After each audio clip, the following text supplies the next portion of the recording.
ఏమే ఏమో పుట్టింటికి వెళ్ళి తిన్నావా పన్నావా అని అడుగుతావు. ఉన్నప్పుడు ఎప్పుడు అన్నం పెట్టావు నువ్వు, అక్కడ వెళ్ళి అడుగుతావు తిన్నావా అని. ఏమ్మా ఇదొకటి, అక్కడే ఉండు, మొగుడికి కూడా ఏమదు, మీ అమ్మతోనే ఉండు అక్కడ. పెట్టే ఫోన్. ఏమ్మా పెద్ద ఇక ప్రేమలు ఒలకపోస్తారు పుట్టింటికి వెళ్ళి, ఇక్కడ ఉన్నప్పుడు ఉండదు గాని.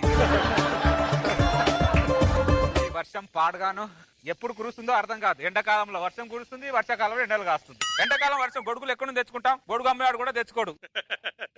పబ్లిక్ లో పాపాలు ఎక్కువైపోతే ప్రకృతి ఏం చేస్తుందిలే, ఏం చేయదు. అబ్బా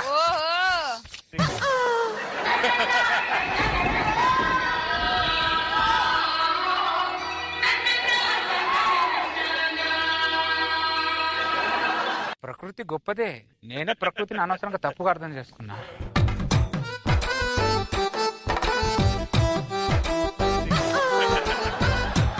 మొత్తం తడిసినట్టున్నారు.